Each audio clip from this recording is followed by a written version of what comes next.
सोचिए एक छोटी सी टाइपिंग की गलती और आपका 1 करोड़ रुपए का दावा खत्म हो सकता है। जी हां, आज हम एक ऐसे ही कमाल के कानूनी मामले की बात करेंगे जो एक जरा सी चूक से शुरू हुआ और सीधा सुप्रीम कोर्ट पहुंच गया। तो देखिए मामला उलझा कहाँ। एक तरफ था बाउंस हुआ चेक जिसकी असली रकम थी 1 करोड़ रुपए, और दूसरी तरफ जब कानूनी नोटिस भेजा गया तो उसमें मांग कर दी गई 2 करोड़ रुपए की, मतलब ठीक डबल। बस यही वो एक गलती थी जिसने इस पूरे केस की नींव रख दी। तो सवाल यही उठता है कि क्या कानून इतनी छोटी सी टाइपिंग मिस्टेक को नजरअंदाज कर सकता है, या फिर ये चूक इतनी बड़ी है कि पूरा का पूरा केस ही खारिज हो जाए। चलिए इसी कानूनी पहेली की परतों को खोलते हैं। तो इस पूरे मामले को समझने के लिए हम देखेंगे कि ये 1 करोड़ की गलती हुई कैसे, केस का सफर कैसा रहा, उक्त राशि का मतलब क्या निकला, अदालत का वो सख्त नियम क्या था और आखिर में फैसला क्या आया। तो चलिए कहानी की शुरुआत से शुरू करते हैं, समझते हैं कि ये पूरा मामला शुरू कैसे हुआ और गलती हुई कहां। तो बात एक जमीन के सौदे की है। कावेरी प्लास्टिक्स नाम की कंपनी को 1 करोड़ रुपए का चेक मिला। सब ठीक था, लेकिन जब वो चेक बैंक में जमा हुआ तो पता चला कि खाते में पैसे ही नहीं है। इनसफिशिएंट फंड्स की वजह से चेक बाउंस हो गया। और बस यहीं पर हुए वो बड़ी गलती। चेक बाउंस होने के बाद, जैसा कि होता है, कावेरी प्लास्टिक्स ने कानूनी नोटिस भेजा। लेकिन उस नोटिस में 1 करोड़ की जगह मांग कर दी गई पूरे 2 करोड़ रुपए की। और सुनिए, ये गलती सिर्फ एक बार नहीं हुई, दूसरे नोटिस में भी इसे दोहराया गया। अब इस एक गलती ने मामले को एक लंबी कानूनी लड़ाई में उलझा दिया।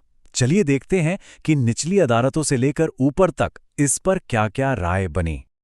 देखिए, पहले तो मेट्रोपॉलिटन मजिस्ट्रेट ने कहा कि अरे ये तो एक मामूली टाइपो है, और शिकायतकर्ता के हक में फैसला दे दिया।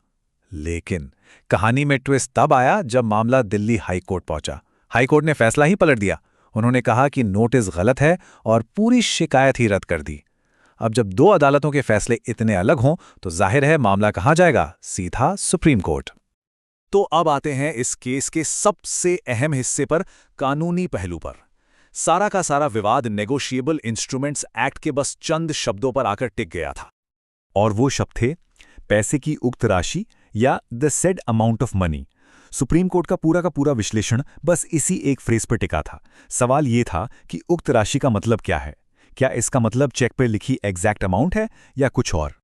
देखिए, सेक्शन 138 जो है वो चेक बाउंस को एक क्रिमिनल ऑफेंस बनाता है ताकि लेन देन में लोगों का भरोसा बना रहे।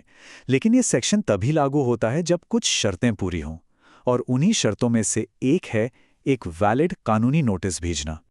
तो अदालत में दो तर्क आमने सामने थे।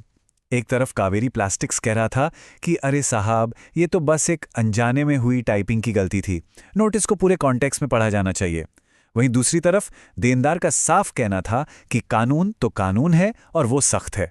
नोटिस में मांगी गई रकम चेक की रकम से पॉइंट टू पॉइंट मिलनी चाहिए। इस केस का फैसला एक बहुत ही बुनियादी सिद्धांत पर टिका था। वो सिद्धांत ये है कि जो क्रिमिनल कानून होते हैं उन्हें पढ़ा कैसे जाता है, उनकी व्याख्या कैसे की जाती है, और यही हमें दिखाता है कि कानून असल में काम कैसे करता है।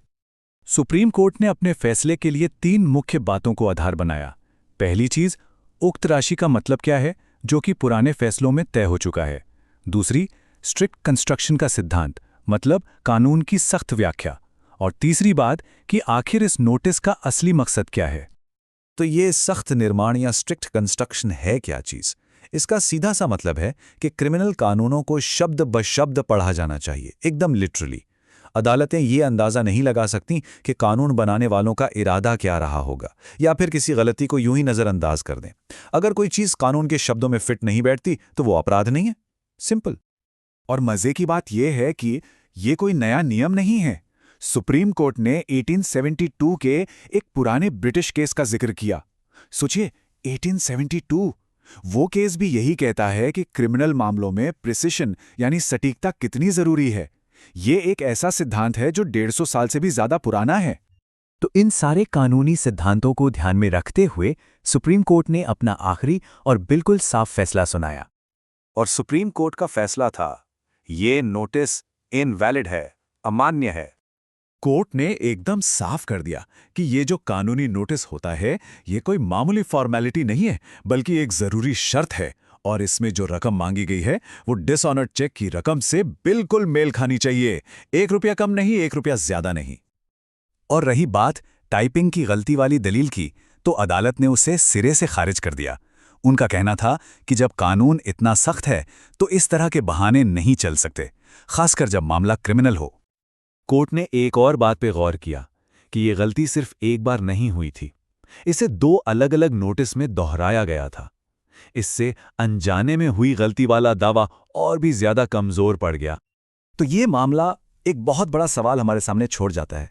यह हमें सिखाता है कि कानून की दुनिया में, खासकर क्रिमिनल मामलों में, आपके इरादे से ज्यादा आपकी सटीकता, आपकी प्रिसीजन मायने रखती है। एक जरा सी चूक के कितने गंभीर नतीजे हो सकते हैं। तो सवाल यही है कि क्या कानून की नज़र में कोई गलती कभी सिर्फ एक गलती होती है,